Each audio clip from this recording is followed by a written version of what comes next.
ভাই, হ্যাঁ তুমি বড় ভাই, তোমার একটা কথা কই। ক। তুমি এই যে বাবিরে মারছো আজগা, হুম। এ মারাটা কি তোমার ঠিক হইলো?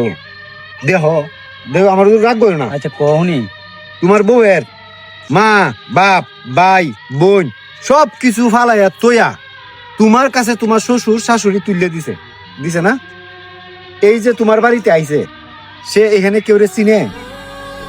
তোমার ঘরের অর্ধাঙ্গিনী, সে তোমার অর্ধেকটা।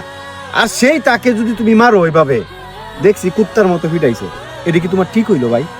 আলম কথাটা তো তুই ঠিকই কইছস। মা বাপ ভাই বোন সব কিছু চাইরে আমারে আপন ভাববে আমার দ্বারা আইছে।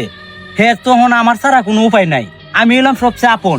ওনা আমি যদি তারে মাই দূরে ভাবে দুর্ব্যবহার করিয়া কই যাইব তো অসহায়।